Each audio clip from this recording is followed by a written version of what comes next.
Pre-Calculus Unit 4, Lesson 2, Trigonometric Functions of Acute Angles. In this lesson, we want to find trigonometric ratios of acute angles of right triangles and solve a right triangle given some of its measures. Remember that in right triangles, the other two angles of that triangle are acute. Each acute angle determines 6 different ratios. If this is our angle theta here, across from theta is the opposite side, across from the right angle is the hypotenuse, and then the side that makes up the angle along with the hypotenuse is called the adjacent side. The sine of the angle is defined to be the length of the opposite over the length of the hypotenuse, which we just say opposite over hypotenuse. The cosine is the adjacent over the hypotenuse, and the tangent is the opposite over the adjacent. Then we also have a cosecant, which is the reciprocal of the sine, so it's the hypotenuse over the opposite. There's the secant, which is the reciprocal of the cosine, so the hypotenuse over the adjacent, and the cotangent, which is the reciprocal of the tangent, so the adjacent over the opposite. These are functions of the angle. You can't write any one of those things by themselves, and you can't put the angle outside of that. That's like saying f of x or g of x. It's the sine of that angle. So there always has to be an angle or something inside of each of those functions.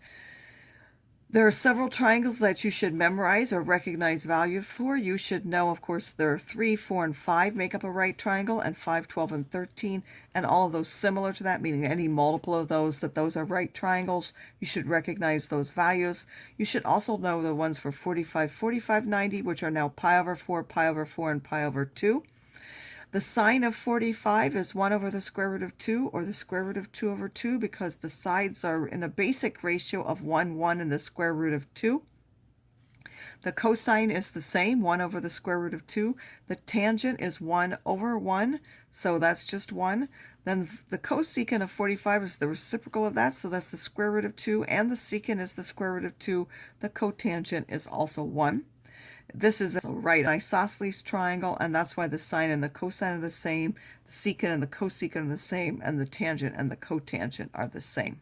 Then in a 30-60 degree triangle, which is pi over 6, pi over 3, and pi over 2, those are similar to the follower triangle, when across from the 30 is the 1, across from the 60 is the square root of 3, and across from the right angle is the hypotenuse of 2, which is the longest side. The sine of 30 is going to be the same as the cosine of 60, which is now a half. The cosine of 30 and the sine of 60 are the square root of 3 over 2, and so on.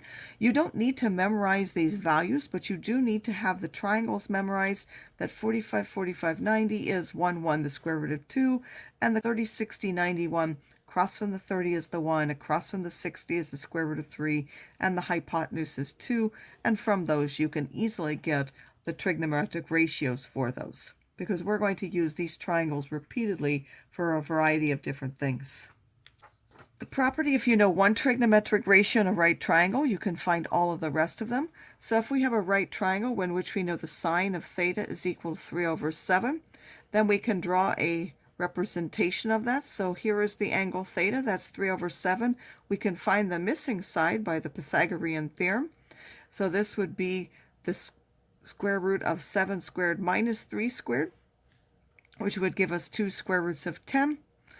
Then we can simply find all the other ratios. The cosine is the adjacent over the hypotenuse. The tangent is the opposite over the adjacent.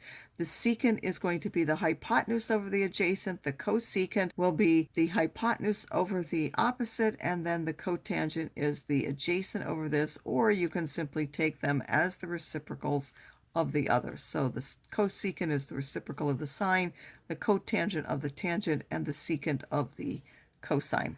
Common calculator mistakes are having the wrong angle mode.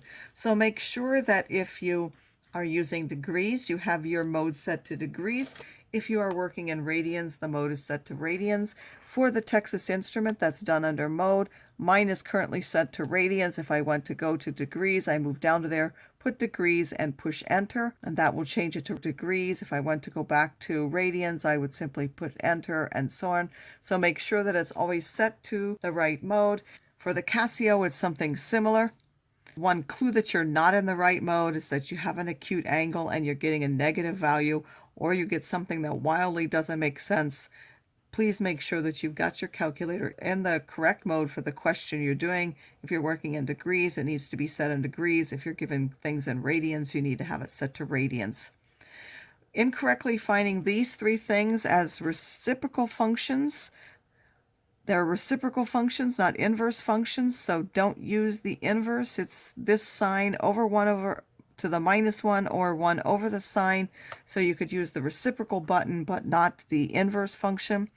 Also trying to write powers in shorthand notation on the calculator, so we write sine with the 2 and the x, but it means the sine of x squared, so you have to actually put the sign and put parentheses in squared, and then not closing parentheses. Each time you're on your calculator, you push one of those buttons for an angle, it will automatically put a parentheses.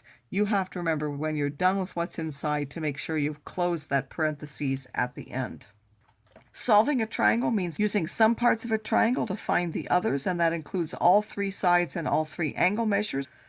So this is find x and also solve the triangle. So we're given one side length and one angle, and we know it's a right triangle. So the measure of angle A is easy. The sum of the angles is 180, or because this is 90, these two also have to add to 90, so that would give that 56. The sine, we have 15, and we want this is the hypotenuse. So the sine of 34 is 15 over x, meaning that x would be equal to 15 divided by the sine, or 26.82. We could then use the tangent to find this side, because now that would be the opposite and the adjacent, and I would get that, or I could find the remaining side using the Pythagorean theorem. The solution now to that would be the measure of angle A is 56 degrees, AC, which was the hypotenuse, 26.82, and BC, which is the other leg length, would be 22.24.